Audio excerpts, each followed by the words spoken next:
ગુજરાતમાં ગુનાખોરી વધી રહી છે અને તેના પીડિત નાગરિકો સહિત પોલીસ કર્મીઓ અને સરકારી અધિકારીઓ પણ બન્યા છે ત્યારે સુરેન્દ્રનગરમાં ખનીજ માફિયાઓ દ્વારા નાયબ મામલતદાર પર જે હુમલો કરવામાં આવ્યો હતો તે મામલે તાત્કાલિક ચોટીલા પ્રાંત અધિકારી એચ.ટી. મકવાણાએ કડક પગલાં લીધા અને તેમના ગેરકાયદે બાંધકામ તોડી પાડ્યા હતા। તે મામલે હવે ગુનેગારોને ડામવા તંત્ર જાગ્યું છે। વિગતે વાત કરીએ સમગ્ર ઘટના વિશે આ અહેવાલમાં। નમસ્કાર, હું ચિરાગ વર્ષાબેન, આપ જોઈ રહ્યા છો સ્વમાન। ગુજરાતમાં અસામાજિક તત્વોના આતંકનો વધુ એક કિસ્સો સુરેન્દ્રનગરમાં સામે આવ્યો હતો, જ્યાં ખનીજ માફિયાઓને પકડવા અને ગેરકાયદે ખનીજનું કામ અટકાવવા નાયબ મામલતદાર પેટ્રોલિંગ પર હતા।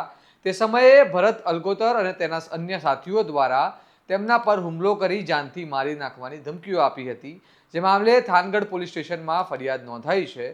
દરમિયાન સુરેન્દ્રનગર એસડીએમ મકવાણા દ્વારા આવા ગુનેગારોને સબક શીખવાડવા તેમના ગેરકાયદે બાંધકામની માહિતી એકત્ર કરી તેમના ગેરકાયદે બાંધકામ તોડી પડાયા હતા અને આવા ગુનેગારોને ડામવા કડક પગલાં લેવાની જાણ કરી હતી।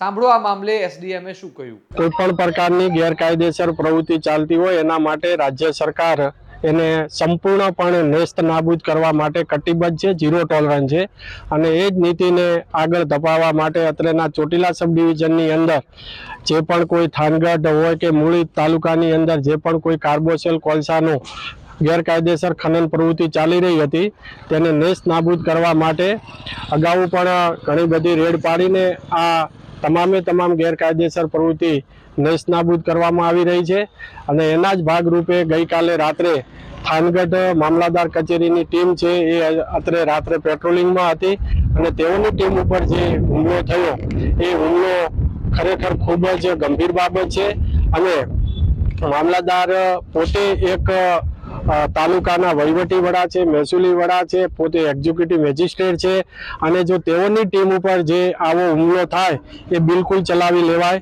નહીં અને એના જ ભાગરૂપે તાત્કાલિક અમોએ રાત્રે જ આ જે ઈસમો ભરત રમેશ અલગોતર, જયપાલ રમેશ અલગોતર, રવિ પરમાર અને બીજા અન્ય 4 થી 5 ઈસમો જે અજાણ્યા એમ 7 થી 8 ઈસમોએ જે ટીમ ઉપર હુમલો કરેલો હતો તે 3ને આઈડેન્ટિફાઈ કરી અને તેઓ કઈ ગેરકાયદેસર પ્રવૃત્તિ સાથે સંકળાયેલા છે, તેમની કઈ મિલકતો છે એ સરકારી જમીનો ઉપર બનેલી છે તે તમામ આઈડેન્ટિફાઈ કરી અને રાત્રે જ મામલતદાર કચેરી દ્વારા નોટિસો ઇસ્યુ કરી અને સવારથી જ અમારી નાયબ કલેક્ટર પ્રાંત ચોટીલાની ટીમ, મામલતદાર થાનગઢની ટીમ, મામલતદાર મૂળી અને મામલતદાર ચોટીલાની સંયુક્ત ટીમો દ્વારા આ જે ગેરકાયદેસર પ્રવૃત્તિમાં આશ્રય સ્થાન તરીકે જુદી કોલસાની અંદર વપરાતી મશીનરો મૂકવા માટે તેમજ વજન કરવા માટેના જે વેબ્રિજનો જે ઉપયોગ થઈ રહ્યો છે, સરકારી જમીનો ઉપર દબાણ જે વર્ષોથી થયેલા છે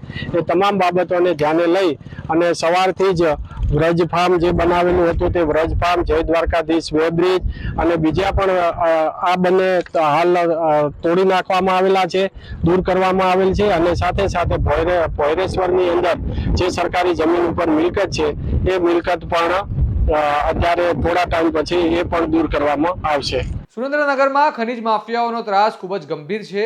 તેવામાં જ્યારે તંત્ર આવા લોકોને ડામવા પગલાં લે છે ત્યારે આવા લોકોની હિંમત ક્યાંથી આવે છે। એસડીએમએ કડક પગલાં લેવાની વાત તો કરી છે, હવે સુરેન્દ્રનગર પોલીસ વડા પ્રેમસુખ ડેલુ આ મામલે શું કડક પગલાં લે છે તે જોવાનું રહ્યું, કારણ કે પ્રેમસુખ ડેલુનું નામ ગુનાખોરોના અંતરમાં ભય પેદા કરતું છે।